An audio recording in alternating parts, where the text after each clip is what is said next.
Hey everybody, Dave here with some exciting news. We are pleased to announce our new subscription program, CyberWire Pro. It's launching early in 2020 for cybersecurity professionals and others who want to stay abreast of our rapidly evolving industry. CyberWire Pro is a premium news service that will save you time as it keeps you informed. You can learn more and sign up to get launch updates at thecyberwire.com/pro. That's thecyberwire.com/pro. Do check it out. Thanks. Pegasus may have appeared in Pakistan. Legion Loader packs in 6 bits of malware in one Hornets Nest campaign. Someone may have hacked Bank of England press releases to give them a few seconds advantage in high-speed trading. Frankfurt in the German Land of Hessen is clearing its networks of an Emotet infection. Some seasonal topical scams are circulating. And what would Clippy do?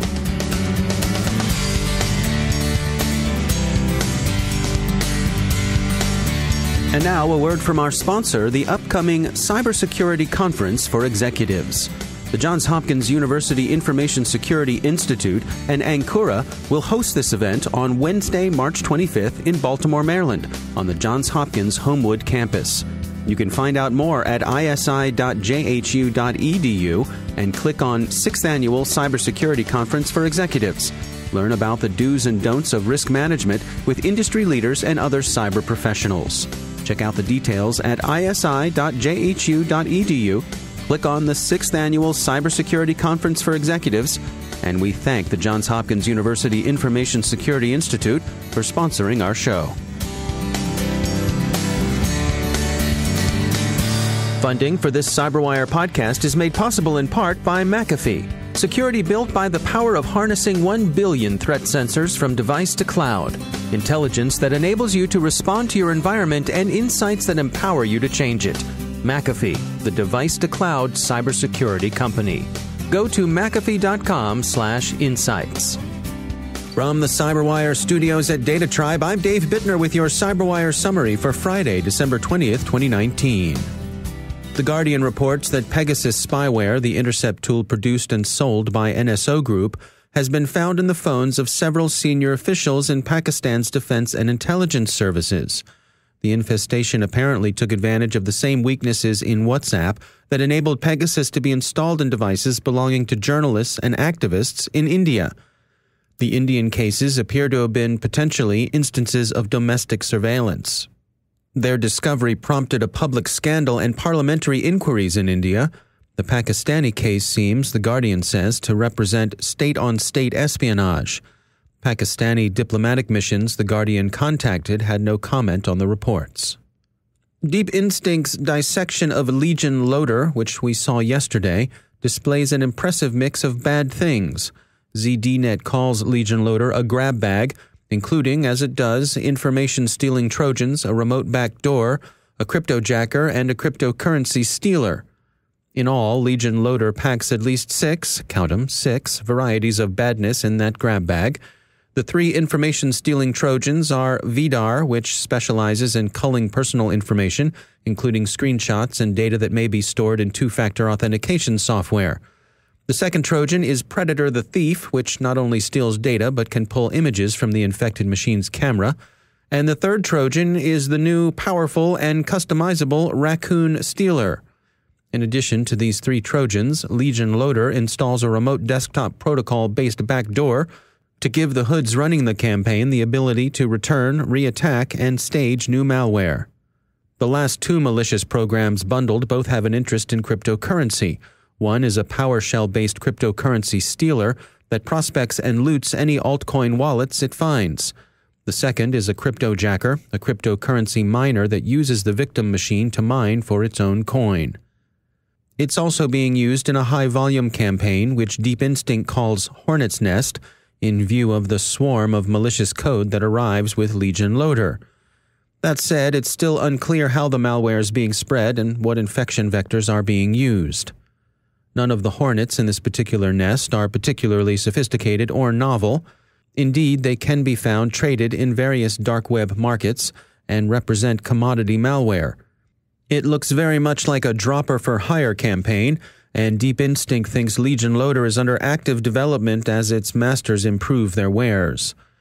Signs in the code, Deep Instinct says in their report, point to the author or authors of Legion Loader as being Russian-speaking coders. These are, in all likelihood, criminals as opposed to intelligence or security services. And while Hornets Nest is a swarm of commodities, it should nevertheless not be underestimated. Sometimes quantity has a quality all its own, and Legion Loader delivers quantity. Britain's Financial Conduct Authority is investigating a possible case of eavesdropping on Bank of England press conferences. High-speed traders are thought to have hacked access to the press conferences slightly before they became publicly available, and this would have given them material information a few seconds early, which can be, as Law 360 points out, a considerable advantage in trading. The city of Frankfurt, a German and European financial hub, shut down its municipal networks after they were infected with Emotet, ZDNet reports. The city is in the process of recovery. Emotet can be used to deliver a variety of other infections, and recently it's been associated with ransomware attacks. There are a number of topical pop culture and current events-themed spam campaigns in progress, as you'd expect at this time of year. Okay, first of all, as Ms. Swift would probably say, ZDNet reports that Taylor Swift images have been found to conceal cryptojackers. Oh, barf. Since it's Swiftmas, we should have seen that one coming. Totes.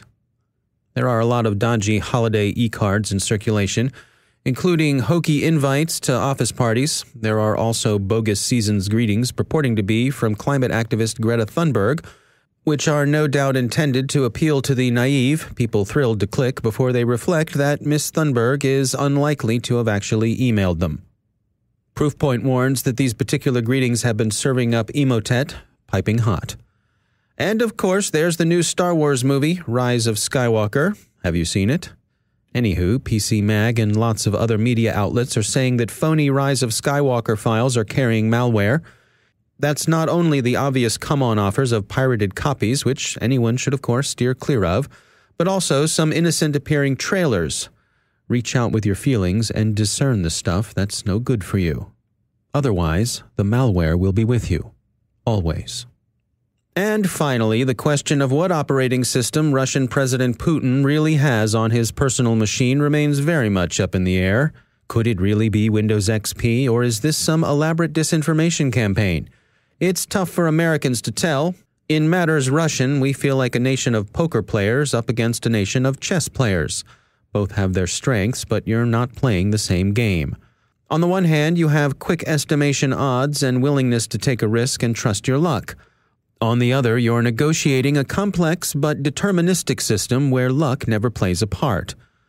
But over in the UK, Naked Security is asking the really important question: if Mr. Putin is really using XP, is he also using an older version of Office, complete with Clippy, the helpful anthropomorphic paperclip?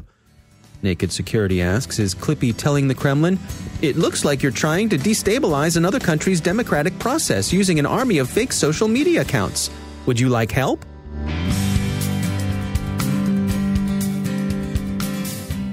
And now a word from our sponsor, McAfee.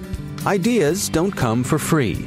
Budgets are begged for, long hours are required, the months, maybe even years of research, the sheer human effort of it all. The changes, the revisions, the reworks, the results, the adaptation, the innovation, the collaboration, all lead to the final moment when it pays off. And it's perfect. Your company's work, as long as it's not compromised.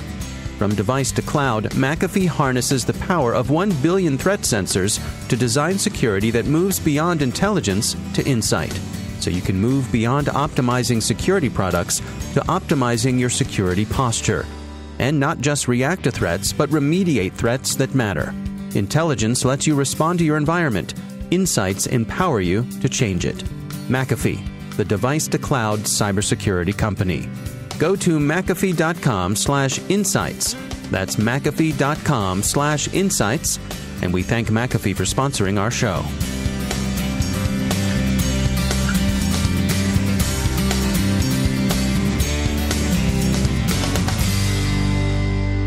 And joining me once again is Craig Williams. He's the Director of Talos Outreach at Cisco.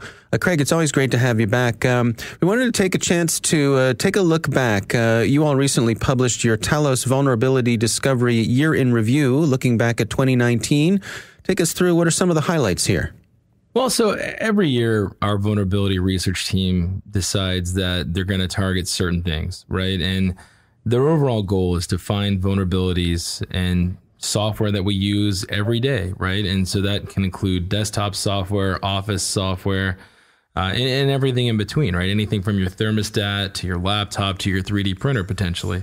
We did have a really interesting finding this year, and that this was the first year where we had more vulnerabilities discovered in ICS platforms than non-ICS platforms. And so what that means is basically, when we started looking at IoT devices, we found lots of issues. I know there's the pessimists out there, right? So, one or two, yeah. Yeah, you know how the internet is. Everybody's mostly positive. But there might be people out there who would think that, hey, well, that means IoT devices aren't secure. You know, I saw that newspaper article about the Ring doorbell getting hacked, and therefore I don't want one. And you know the whole song and dance. But sure. I think this is actually a positive thing, right? When I look at this and I think about the way that software works, you know, the fact that all software has bugs, right? It's the nature of the beast. Basically, what it means is that, you know, IoT companies are taking software more seriously. They're looking for issues. Of course, they're finding issues, right? If you look at any piece of software, you're going to find issues. What we can say here is that we found issues. We worked with the vendors to address them. Their maturity model is improving. And I think what we're seeing are definite steps in the right direction. So we were surprised and we were very pleased with how it turned out. So really reflecting, a maturation of the ecosystem overall? I think so. I think that's a great way to think about it. You know, one of the jokes we used to tell was that IoT was stuck in the 80s, or maybe if you wanted to be generous, early 90s. Yeah. And the reason we say that, you know, it's tongue in cheek, but the reason we would say that is because you would see vendors, when you would report a security issue, deny that it was an issue, or they would say, well, that's not, feasible. No one's going to connect that to the internet. And it's like, bro, have you seen the internet? And so I think those realities, those denials that used to come in to try and basically not fix things have gone out the window. People are realizing that, yes, you know what? Local devices can be targeted. Even if it's not accessible to the internet, it's still a serious issue because someone could be compromised behind it. Think about it, right? You don't want to have a refrigerator that you can get remote code execution on through, say, some sort of Linux overflow vulnerability inside of a Starbucks, because somebody could walk into the Starbucks, scan the network. They don't know it's a refrigerator. They see, what looks like potentially a low-end Linux box. It's very old. It's unpatched. It gets exploited. And then all of a sudden they control the refrigeration unit for that store. And, all kinds of nefarious things can happen. And so I think things like that, stories like devices and things being held for ransom, are what's helped push this along, right? And I think with any industry, we certainly saw growing pains, right? We certainly had our share. I think the record holder for Voldev time to patch is held by a certain IoT vendor. Now, I'm happy to say that the issue was fixed, but I think what we're seeing here has taken it from that original vulnerability we found years ago to a place now where not only are IoT and ICS vulnerabilities something we find, but we routinely find, and we routinely work with vendors to get them fixed. So I think overall, it's a very positive message. It's saying that the vendors are working with us. They understand security. They're not perfect, right? Nobody ever is, but they're taking great steps and they're on the right path. And I think it's an awesome outlook for 2020. Give me some insights here. In your publication here, you group together IoT and ICS. And obviously, IoT is Internet of Things. ICS is Industrial Control Systems. I guess in my mind, my initial reaction when I hear IoT, I tend to think toward consumer devices. And I don't think of ICS stuff as being consumer devices. What's the rationale here for lumping them together? It's a little bit like debating politics.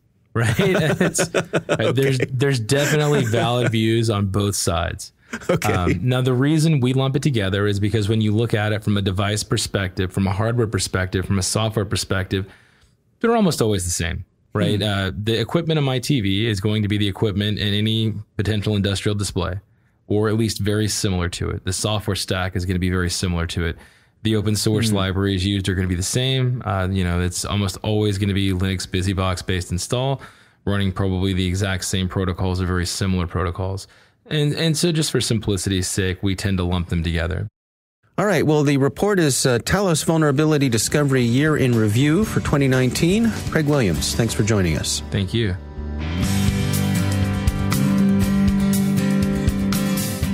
And now a word from our sponsor, OpenVPN. OpenVPN Access Server is a flexible VPN solution that secures data communications, from remote access to IoT to networking cloud data centers. While private networks have the security advantage of isolating critical IT services, it can be costly to extend to different sites, devices, and users. Enter OpenVPN Access Server, a full-featured and cost-effective VPN solution. Access Server has an economical licensing model based on the number of concurrent VPN connections, rather than the number of users. OpenVPN Access Server can be deployed on-premises or on the cloud, and allows load balancing, failover, and fine-grained access controls, making it the best solution for small to medium-sized enterprises. You can test drive OpenVPN Access Server for free. It comes with 2 VPN connections. Get started today at openvpn.net/cyberwire. That's openvpn.net/cyberwire. And we thank OpenVPN for sponsoring our show.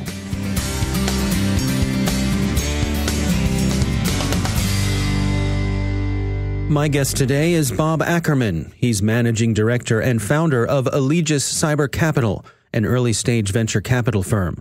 Prior to starting Allegis Capital, Bob was the president and CEO of Unisoft Systems, a global leading Unix systems house, and founder and chairman of InfoGear Technology Corporation, a pioneer in the original integration of web and telephony technology.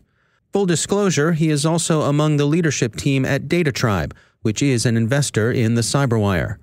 Our conversation focuses on his insights on where VC funding for cyber is heading in the coming year.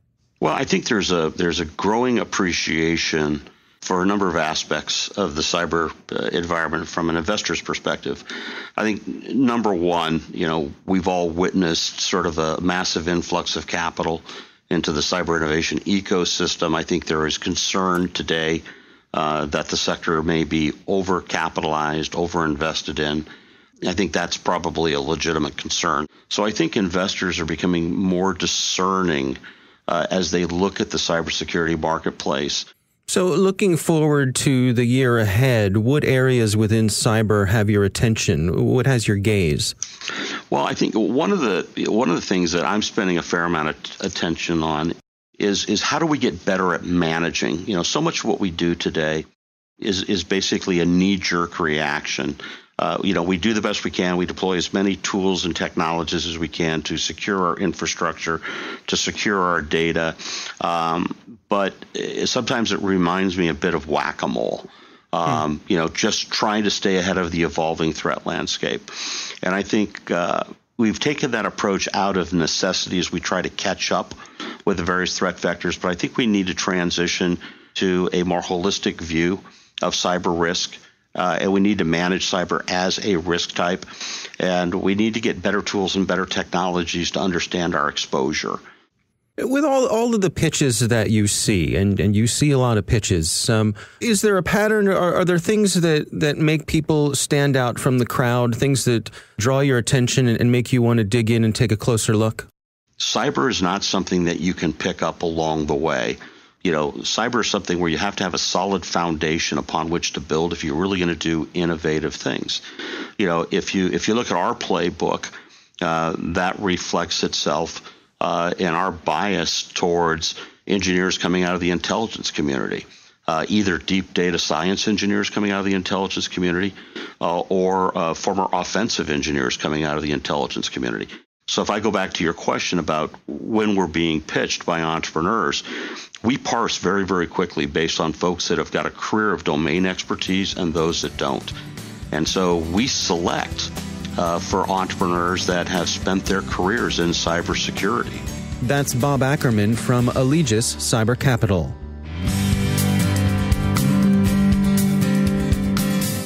And that's the CyberWire. Thanks to all of our sponsors for making the CyberWire possible, especially our supporting sponsor, Observit, the leading insider threat management platform. Learn more at observit.com. The CyberWire podcast is proudly produced in Maryland out of the startup studios of Data Tribe, where they're co-building the next generation of cybersecurity teams and technology. Before we sign off, this being our last daily CyberWire podcast of the year, a heartfelt thanks to everyone who has helped make our show possible. We've had a great year here at the CyberWire, doubled the size of our team, launched new products and shows, and have started laying the groundwork for exciting things to come in the new year. We truly are an amazing team of writers, producers, developers, salespeople, and hosts, and we all feel privileged to do the work we do, and that so many of you find it valuable enough to make it a part of your day. Thanks to our partners and sponsors for making the show possible, and of course, thanks to all of you for listening. Have a relaxing, safe, and joyous Christmas, holiday break, and New Year. We'll be running extended interviews throughout the break, and we'll be back with new shows January 2nd. On behalf of everyone here at the CyberWire, thanks for listening.